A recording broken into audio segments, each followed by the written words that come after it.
අපි ආදරයෙන් පිළිගන්නවා අපේ බ්‍රිලියන්ට් ඇකඩමි වෙත.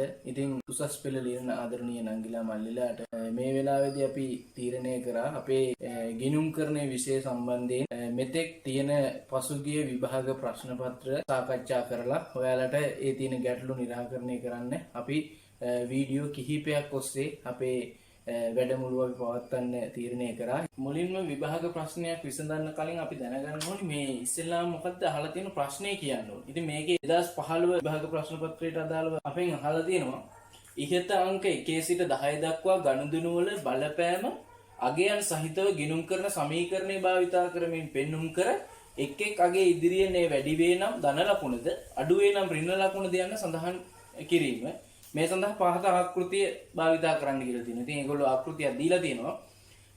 ඒ වගේම දෙවෙනි ප්‍රශ්نين අහලා තියෙනවා 2015 3.31 දිනෙන් අවසන් මාසය සඳහා ව්‍යාපාරයේ ආදායම් ප්‍රකාශනයේ පහත ආකෘතිය භාවිතා කරමින් 2015 3.31 දිනට ව්‍යාපාරයේ හිමිකමේ සංයුතිය. මේ ගාන හදන්න පටන් ගන්න කලින් ඔයාලන් ගාව තියෙන්න ඕනේ 2015 පේපරේ. අපි යමු මේ ප්‍රශ්නෙට. ඉතින් නාරද 2015 3.31 දින රුපියල් 1,50,000ක් මුදලක් ආයෝජනය කරමින් ඔහුගේ නිවසේ කොටසක ලිපි ද්‍රව්‍ය අලෙවිසලක් ආරම්භ කරන ලදී. ඉතින් මේකේ අපිට දිනේ කියනකොට මේක එදාම පටන් ගත්ත ව්‍යාපාරයක්. ඉතින් 2015 3.1 ආරම්භ කරපු ව්‍යාපාරයක් කියලා කියන්නේ මේකේ ආරම්භක ශේෂයක් නැහැ. හේතුව තමයි එදා තමයි මේ ව්‍යාපාරය අලුතෙන්ම පටන් ගන්න තියෙන්නේ. එහෙනම් ආයෝජනය කරපු මුදල අපිට පුළුවන් මේක අපිට අවශ්‍ය වෙන්නේ නැහැ ඒක සටහන් කරන්න. අපි ඒ වුණාට සටහනක් දාලා ලියා ගමු. මේ තියෙන්නේ 3.1 කොහොමද අපි ආරම්භක ප්‍රාග්ධනයක් අපි මේ ගිණුම් කරන සමීකරණ වගුවට අපි යොදන්නේ. ඉතින් අපි දන්නවා යම්කිසි මුදලක් ව්‍යාපාරයක් ආරම්භ කිරීම වෙනුවෙන් ආයෝජනය කරා කියලා කියන්නේ මුදල් කියන වත්කම ව්‍යාපාරය තුල තියෙන වැඩිවීමක් වෙනවා. ව්‍යාපාරය තුල තියෙන මුදල් කියන වත්කම වැඩි වෙනවා. ඉතින් අපිට මෙතන ගලපන්න තියෙන බැංකු කියන යටතේ තමයි මුදල් කියන එක ගලපන්න වෙන්නේ. රුපියල් 1000 අනිවාර්යෙන් රුපියල් 1000 වලින් හදන්නේ. එහෙනම් රුපියල් 1,50,000ක් ආයෝජනය කරා බැංකු කියන වත්කම් පැත්තේ තියෙන බැංකු තීරුව 1,50,000කින් වැඩි වෙනවා. ඒත් එක්කම මේක ව්‍යාපාරයේ ආයෝජකයා නැත්නම් ව්‍යාපාරයේ අයිතිකාරයා තමයි 1,50,000ක් ආයෝජනය කළ ව්‍යාපාරය පටන් ගන්න. එහෙනම් අයිතිකරු ව්‍යාපාරය වෙනුවෙන් යම්කිසි මුදලක් ආයෝජනය කරාට පස්සේ ඒ පුද්ගලයාගේ හිමිකම් වැඩි වෙනවා. බැංකු මේ හිමිකම් තීරුවේ රුපියල් 1,50,000ක් වැඩි වෙනවා. තවද ව්‍යාපාරයේ භාවිතය සඳහා රුපියල් 60,000ක් වටිනා ලී බඩු මුදල් වගේම රුපියල් 60,000ක් තියෙන රුපියල් 60,000ක වටිනාකමක් තියෙන ලී බඩුත් මේ ව්‍යාපාරයට යොදවනවා. එහෙනම් ඒක අයිති වෙන්නේ දීපල පිරියත උපකරණ කියන ගණයට තමයි අයිති වෙන්නේ. එහෙනම් වත්කම් වැඩි වෙනවා දීපල පිරියත උපකරණ රුපියල් 60,000ක්. මේක මුදලින් ලබා ගන්න එකක් නෙමෙයි. අයිතිකරු ව්‍යාපාරය වෙනුවෙන් ආයෝජනය කිරීමක්. එහෙනම් ආයෝජනය කිරීම අපි සටහන් කරනවා හිමිකම් තීරුව වැඩි වෙනවා රුපියල් 60,000. ඒ වගේම මෙතන අහලා තියෙනවා ආරම්භක ප්‍රාග්ධනය.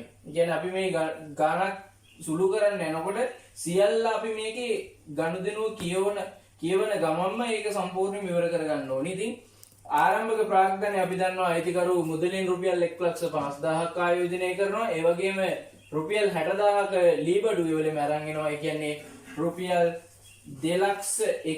2,10,000ක මුදලක් ව්‍යාපාරයේ ආරම්භක ප්‍රාග්ධනීය විදිහට තමයි නාරද ව්‍යාපාරය ආරම්භ කරන්නේ.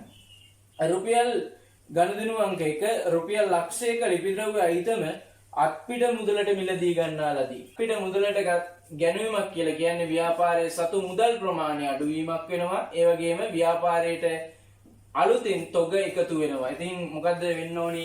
මුදල් අඩු වෙලා තොග වැඩි වෙන්න ඕනි. එහෙනම් තොග තීරුවේ රුපියල් ලක්ෂකින් තොග එකතු වීමක් වෙනවා. ඒකට මුදල් ගෙවීමක් කරලා තමයි මේ තොග මිලට ගන්නේ. බැංකු තීරුවෙන් අඩු වෙනවා රුපියල් ලක්ෂයක මුදලක්. එතකොට බලන්න ඕනි මේ ඉතුරු අයිටම් දෙකට ප්‍රශ්න දෙකට මේකෙන් කිසිදු බලපෑමක් තියෙනවද? දැන් ආදායම් ප්‍රකාශනයේට අපිට මිලදී ගැනීම සම්බන්ධයෙන් බලපෑමක් නැහැ. ඒ වගේම තුන්වෙනි ප්‍රශ්නයට අදාළව මේ හිමිකම ගැලපීම සඳහා ඒක අදාළ වෙන්නේ නැහැ. එහෙනම් අපි ඒක ඉදිරියට කරගෙන යනවා දෙවෙනි ගනුදෙනුව සඳහා එනවා. රුපියල් 70000ක් පිරිවැය වූ ලිපි ද්‍රව්‍ය අයිතම රුපියල් ලක්ෂයක අත්පිට මුදලට විකුණන ලදී. ඒ කියන්නේ මොකක්ද වෙලා තියෙන්නේ? රුපියල් 70000ට මිලට ගත් ඒවා රුපියල් ලක්ෂයකට අත්පිට මුදලට. එතන ව්‍යාපාර කටයුතු කරනවා කියලා කියන්නේ ගත්ත ගානට වඩා වැඩිපුර මිලකට අලෙවි කරලා ලබන ලාභය තමයි ව්‍යාපාරයක් කරගෙන යාමේ ලාභය තියෙන්නේ.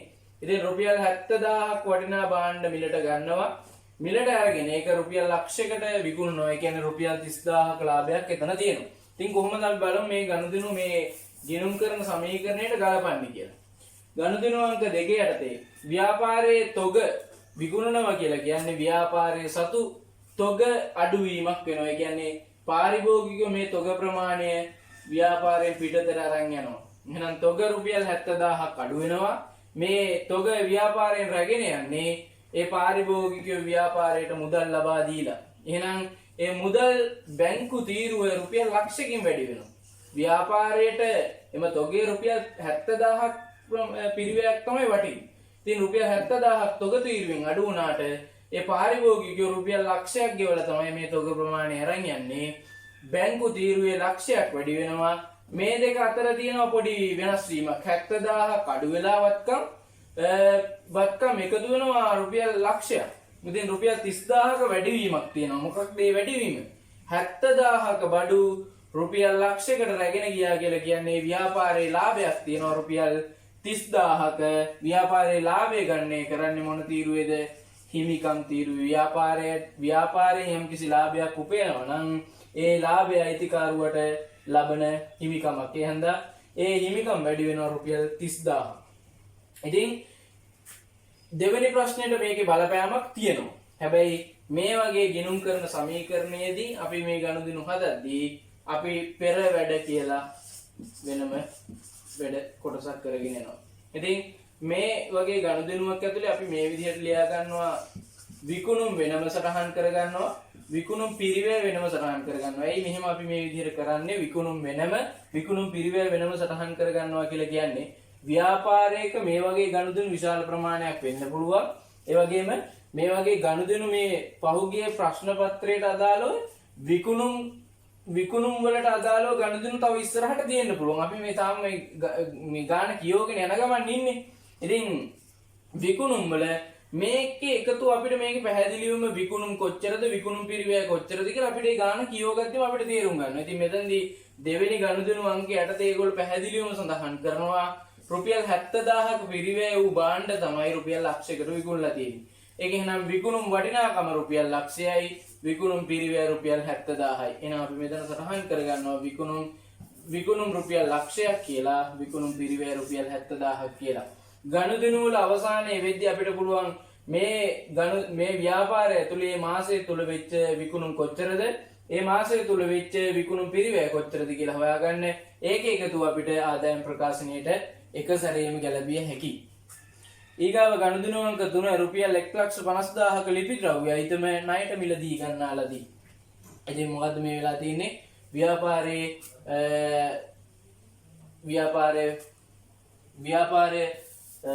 ණයට මිලදී ගැනීමක් වෙලා තියෙනවා.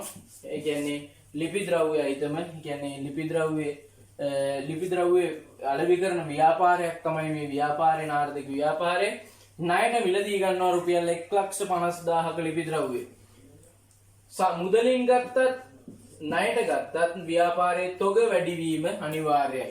මුදලින් ගත්තා නම් බැංකු තීරුව අඩු වෙනවා. හැබැයි මේක අරන් තියෙන ණයට එහෙනම් මොකද ව්‍යාපාරයට අලුතෙන් වගකීමක් හැදෙනවා. මොකක් කියලාද? වෙළඳ ගෙවිය යුතු දේ. තොග රුපියල් 1,50,000කින් වැඩි වෙනවා. වෙළඳ ගෙවිය යුතු දේ ණයට මිලදී ගත්ත නිසා රුපියල් 1,50,000කින් වැඩි වෙනවා. මේ කිසිදු දෙයකට බලපෑමක් නැහැ. එහෙනම් අපි ඉස්සරහට යනවා ගනුදෙනු අංක 4. රුපියල් 30,000ක ලිපි ද්‍රව්‍ය අයිතම දෝෂ සහිත නිසා සැපයුම් කරට ආපසු යවන ලදී. මෙතන ණයට ගත්ත 1,50,000. ඒ ගත්ත භාණ්ඩවල යම්කිසි දෝෂයන් තියෙනවා. කියන්නේ නියමිත ප්‍රමිතියට නැති වෙන්න පුළුවන්. එහෙනම් ව්‍යාපාරය මොකද කරන්නේ? ප්‍රමිතියෙන් තොර භාණ්ඩ තොගේ ව්‍යාපාරේ නැවත සැපයුම් කරුවට ආපසු හරවා යවනවා. මිලට ගන්නකොට තොග වැඩි වුණා. නැවත හරවා යවනකොට ව්‍යාපාරයේ තොග අඩු වෙනවා. 1,50,000ක් මේ ගැනුම්කරුට සැපයුම්කරුට ගෙවන්න තිබුණා. හැබැයි දැන් නැවත තොග යවනවා කියලා කියන්නේ සැපයුම්කරුවට ගෙවන්න තියෙන ප්‍රමාණය රුපියල් 30,000කින් අඩු වෙනවා. මේ කිසිදු දෙයකට බලපෑමක් නැති නිසා අපි ඉදිරි පස්වෙනි ගනුදෙනුව 2015 3.15 දින රුපියල් 1,20,000කට පරිගණක යන්ත්‍රයක් ණයට මිලදී ගන්නා ලදී. මෙම මුදල මාස 18ක කාලයක් තුළ ගෙවිය යුතුය. රුපියල් 1,20,000ක යන්ත්‍රයක් තමයි මිලට ගන්න. රුපියල් 1,20,000 පරිගණක යන්ත්‍රයක්. පරිගණක යන්ත්‍රය අයිති වෙන්නේ මොකටද? දේපල පිරියත උපකරණ 1,20,000යි. හැබැයි මේක අරන් තියෙන්නේ අපිට වෙළඳ ගෙවිය යුතු දෑ ගණයට දාන්න බෑ. මොකද මේ දේපල පිරියත උපකරණ මිලදී ගැනීමක් නේ. මේක ණයට ගත්ත නිසා මේක ගෙවීමක් කරන්නේ නැහැ. මාස 18ක කාලයක් තුල තමයි මේක ගෙවීම කරන්න ඕනි. ව්‍යාපාරයට අලුතෙන් ණය වැඩි වෙනවා රුපියල් 1,20,000යි. රුපියල් ලක්ෂයක පිරිවැය වූ ලිපි ද්‍රව්‍ය අයිතම රුපියල් 1,40,000ට ණයට විකුණන ලදී. ණයට විකිණීමක් සිද්ධ වෙලා තියෙනවා. ඒ ණයට විකිණීම වෙන්නේ රුපියල් ලක්ෂයක බාණ්ඩ තොග ලිපි ද්‍රව්‍ය අයිතම රුපියල් 1,40,000කට.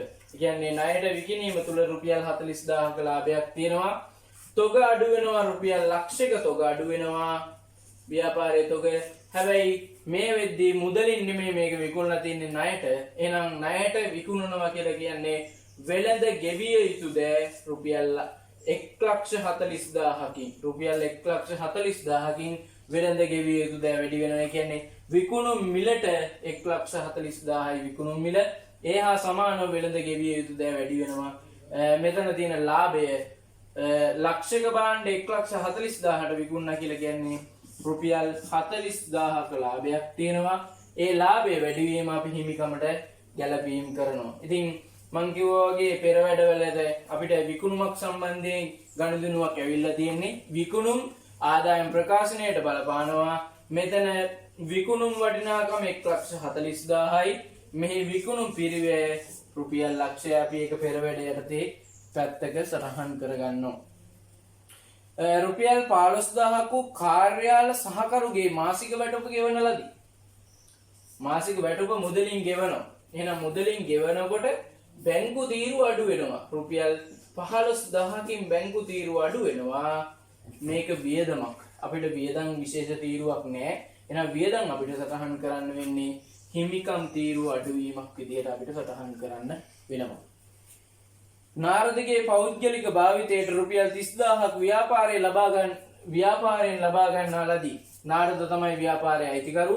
ව්‍යාපාරයේ අයිතිකරු එයාගේ පෞද්ගලික ප්‍රයෝජනයකට යම්කිසි මුදලක් රුපියල් 30,000ක මුදලක් ව්‍යාපාරයෙන් ගන්නවා. ඒ කියන්නේ ව්‍යාපාරයේ බැංකු තීරුව අඩු වෙනවා රුපියල් 30,000ක්. ව්‍යාපාරයට ආයෝජනය කරනකොට හිමිකම් වැඩි වෙනවා. ව්‍යාපාරයෙන් අයිතිකරු යම්කිසි මුදලක් ගන්නවා කියලා කියන්නේ ඒ හිමිකමට බලපෑමක් තියෙනවා. හිමිකම අඩු වෙනවා රුපියල් 30,000ක්. දෙකම අපිට තුන්වෙනි ප්‍රශ්නේ මෙන්න මේ වගේ සටහනක් දීලා තියෙනවා. මේක අයිති වෙන්නේ ව්‍යාපාරයේ අයිතිකරු ව්‍යාපාරයෙන් මුදලක් ගන්නවා කියලා කියන්නේ ගැනිලි තීරුවට තමයි අයිති වෙන්නේ. ගැනිලි රුපියල් 30,000ක් අඩු වෙනවා. ගෙවිය යුතු ශේෂය මත 5%ක වට්ටමක් යටත්ව ලිපි ද්‍රව්‍ය සැපයුම් කරට ගෙවිය යුතු මුදල ගෙවන ලදී. සැපයුම් කරුවාගේ බැලන්ස් එක තියෙනවා, ශේෂය තියෙනවා 1,20,000ක්. කොහොමද මේක ආවේ? 1,50,000ක් සැපයුම් කරුන්ගේ මිලට ගන්නවා. රුපියල් 30,000ක් තොග නැවත ආපසු හරවා යවනවා. දැනට ඉතිරිව තියෙන ශේෂය 1,20,000යි. මෙයාගේ සම්පූර්ණ මුදල ගෙවනවා 5%ක වට්ටමකට යටත්ව. 5%ක වට්ටමක් මොකද්ද? මොන වට්ටමක්ද මේක අයිති වෙන්නේ? මේ වට්ටම අයිති වෙනවා කියලා කියන්නේ අපි වට්ටම් කොටස් දෙකකට බෙදනවා. මුදල් වට්ටම් සහ වෙළඳ වට්ටම් කියලා. එතකොට වෙළඳ වට්ටමක් කියලා කියන අපි යම්කිසි භාණ්ඩයක් හෝ තොගයක් මිලට ගන්න අවස්ථාවේදී අපිට ලැබෙන යම්කිසි අඩු කිරීමක් තමයි වෙළඳ වට්ටමක් කියලා කියන්නේ. මුදල් වට්ටමක් කියලා කියන්නේ ණය ගනුදෙනුවක් පියවීමකදී අපිට එතනින් අපි දෙන වට්ටමක් හෝ අපි ණයක් පියවීමකදී අපිට ලැබෙන වට්ටමක් තමයි ඒක දුන් වට්ටම් සහ ලද වට්ටම් කියලා කොටස් දෙකකට මේක අයිති වෙන්නේ මුදල් වට්ටම් කියන තීරුවට. එතකොට 1,20,000ක ශේෂයක් තියෙනවා. මේ 1,20,000ක ශේෂය 5%ක වට්ටමකට යටත්ව තමයි මොකක්ද මේ ගෙවීම් කරන්නේ. එතකොට 1,20,000ට 5% කියලා කියන්නේ රුපියල් 6,000ක්. රුපියල් 6,000ක් 1,20,000ක් එයාට ගෙවන්න තියෙනවා. එයා කියනවා 5%ක වට්ටමක් අපි ඔයාලට දෙනවා මේක සම්පූර්ණ පියෙව්වොත්. එතකොට ව්‍යාපාරයට දැන් ගෙවීම් කරන්න සිද්ධ වෙන්නේ 1,14,000ක්. 1,20,000ක් සැපයුම් කරුට ගෙවන්න තිබුණා. එයාගේ වට්ටම නිසා අපිට රුපියල් 6,000ක් ගෙවීම් වලින් තොර වෙන්න පුළුවන් වුණා. කියන්නේ ගෙවීම් වලින් අයින් වෙන්න පුළුවන් වුණා. අපි ගෙව්වේ කීයද? 1,14,000යි. එහෙනම් අපි දන්නවා මුදලින් ගෙවනවා 1,14,000ක්. මුදල් බැංකු තීරු අඩු වෙනවා 1,14,000ක්. වගකීමක් තිබුණා වැඩි වෙලා 1,20,000ක වගකීමක් තිබුණා. සම්පූර්ණයෙන් මේක අඩු වෙනවා. සම්පූර්ණයෙන්ම අඩු වෙනවා. මෙතෙන්දී අපිට ඇත්තටම ලාභයක් හම්බ වෙනවා. දුන් ලද වට්ටම් කියලා කියන්නේ ව්‍යාපාරයට අතිරේක ආදායමක්. 1,20,000ක් ගෙවන්න තිබුණා. ගෙවන්න උනේ 1,14,000යි. රුපියල් 6,000ක ව්‍යාපාරයට වාසියක් තියෙනවා. ඒ වාසිය අපි සටහන් කරනවා. හිමිකම් එකතු කරනවා. ලද වට්ටම් රුපියල් 6,000ක්. එහෙනම් අපිට වෙනත් ආදායම් යටතේ අපිට සටහන් කරන්න වෙනවා ලද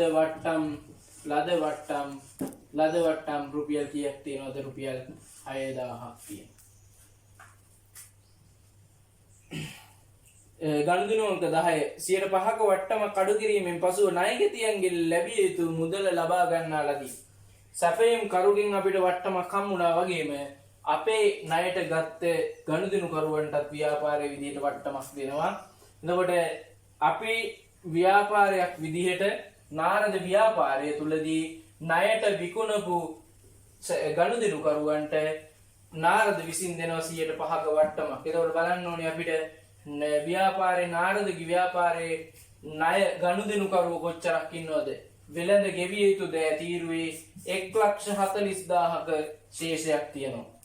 1,40,000ක් කියලා කියන්නේ 1,40,000ක් ඉන්න ගනුදෙනු කරුවන් නැත්නම් ණය ගනුදෙනු කරුවන්ට 5%ක වට්ටමක් ලබා දෙනවා. ඒ කියන්නේ සම්පූර්ණයෙන්ම රුපියල් 7,000ක වට්ටමක් ලබා දෙනවා. ඉතින් චුට්ටක් බලන්න 1,40,000ක් හිටියා වෙළඳ ගෙවිය යුතු දෑ වෙළඳ ගෙවිය යුතු තීරුවේ 1,40,000ක් දැනට ඉන්නව ශේෂයේ. ඒකෙන් රුපියල් 7,000ක් වට්ටමක් දුන්නට පස්සේ වෙළඳ ගෙවිය යුතු දෑ නැත්තම් ණය ගනුදෙනු කරුවන්ගේ ව්‍යාපාරයට කීයක්ද හම්බෙන්නේ නැත්තේ. අපි ඒක බලන්න 1,40,000න් රුපියල් 7,000 වට්ටම අඩු කරාට පස්සේ අපිට එනවා 1,33,000ක් වෙළඳ ගෙවිය යුතු දෑ වලින් අඩු වෙන්න ඕන. එයාගේ මුදල් ලැබෙනවා 1,33,000ක්. 1,33,000ක් අඩු වෙන්න ඕනේ. ව්‍යාපාරයේ බැංකු තීරුවට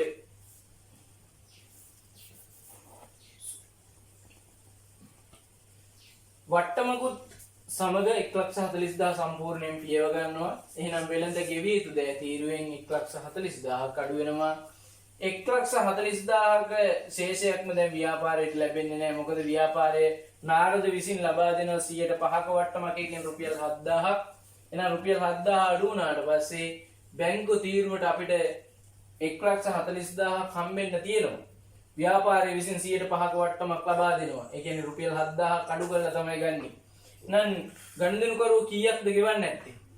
ගනුදෙනු කරුවෝ ගෙවන්නේ නැත්තේ රුපියල් 1,33,000යි. ඒ කියන්නේ බැංකු තීරුවේ 1,33,000ක් එකතු වෙනවා.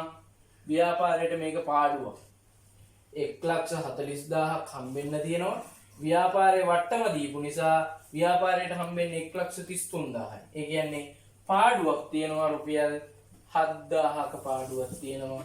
ඒක වියදමක් ව්‍යාපාරයට දුන් වට්ටම් ව්‍යාපාරයට වියදමක් හිමිකම් තීරුවෙන් අඩු කරනවා මේ රුපියල් 7,000 වියදම් ආදායම් ප්‍රකාශනයට මේක ගැලපීම මේ ගනුදෙනු අනිවාර්යෙන් බලපෑම් කරනවා. දුන් වට්ටම් කියලා කියන්නේ ව්‍යාපාරයට වියදමක්.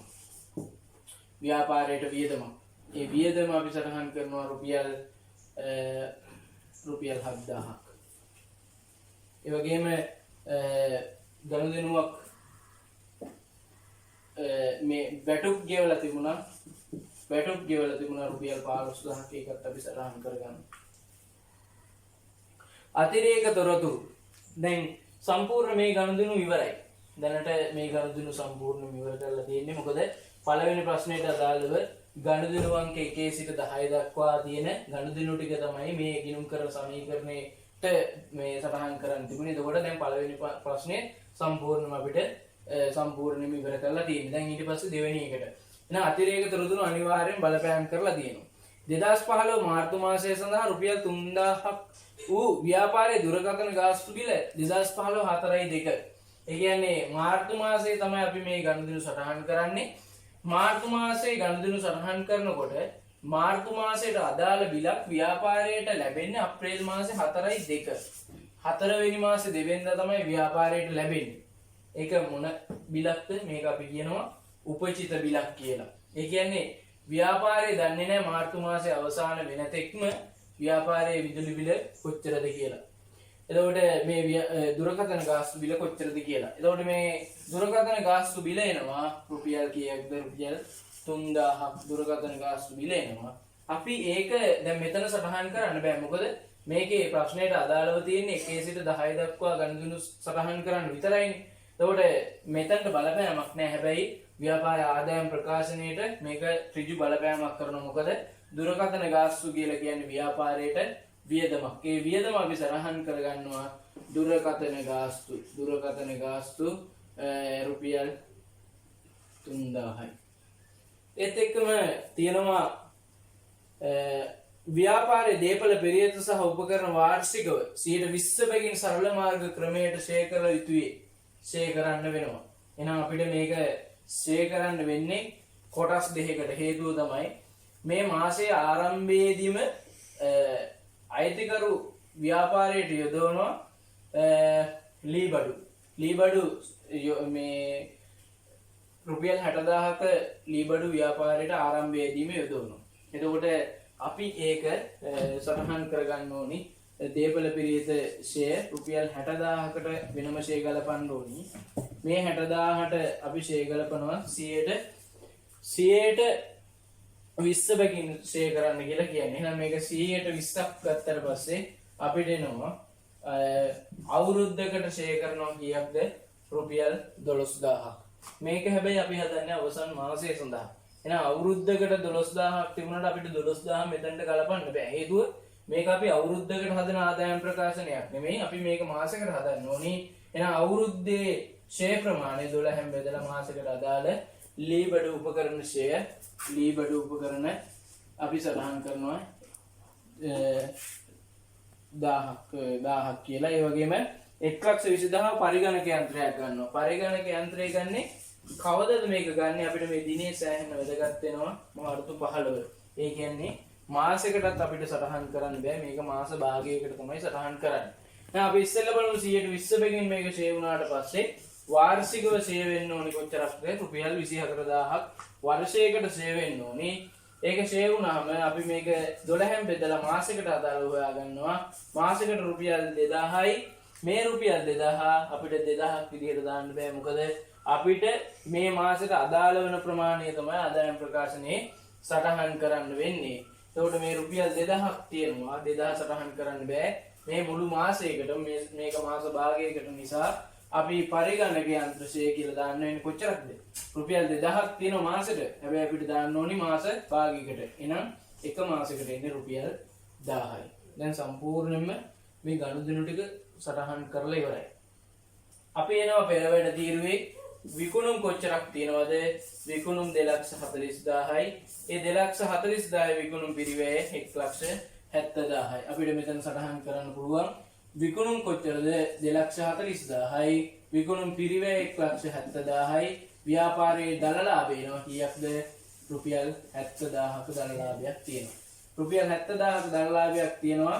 ඒකට රුපියල් 6,000ක වෙනත් ආදායම් තියෙනවා. එතකොට 76,000යි.